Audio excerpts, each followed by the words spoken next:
koşuk açıp verişini niyet ettim. Celaleddin Mengüberdi destanından, Pervan cenginden aldın Celaleddin Mengüberdi, yiğitlerini yanına cömlep alıp, ulara talim verip, meslet verip, mertlikni, vatanperverlikni, cesurlukni tarif edip, aytıp durgan sözü. Gül üzülse servi nazlar bağıdan, arqılaman sultan ve istağıdan, zemin titrer, Palvan Mahmud ahıdan, savaş günü yakinindi atlanın diye koş.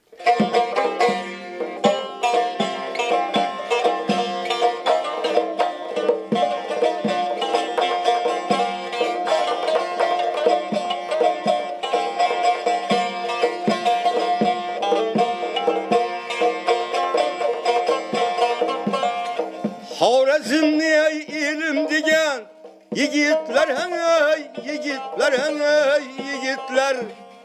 Savaş günü yakinindi atların hey, atların hey, atların.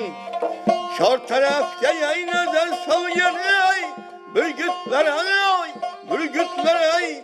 Savaş günü yakinindi atların hey, atların hey, atların. Savaş günü yakinindi atların hey, atların hey, atların.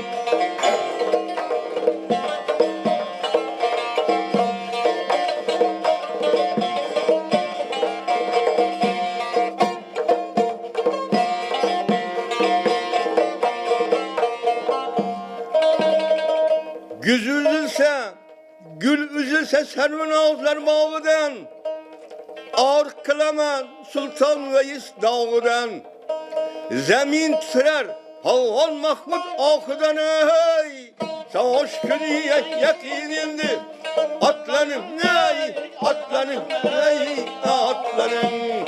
Savaş günü yakinindi atlanın hey, atlanın hey, atlanın.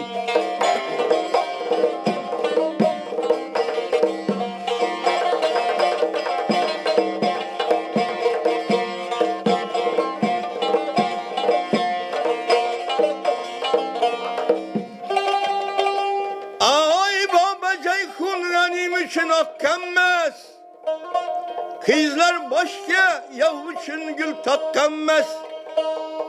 Anan seni namert buldu tükenmez hey. Savaş günü yakinindi atlanın hey, atlanın hey, atlanın. Savaş günü yakinindi atlanın hey, atlanın hey, atlanın.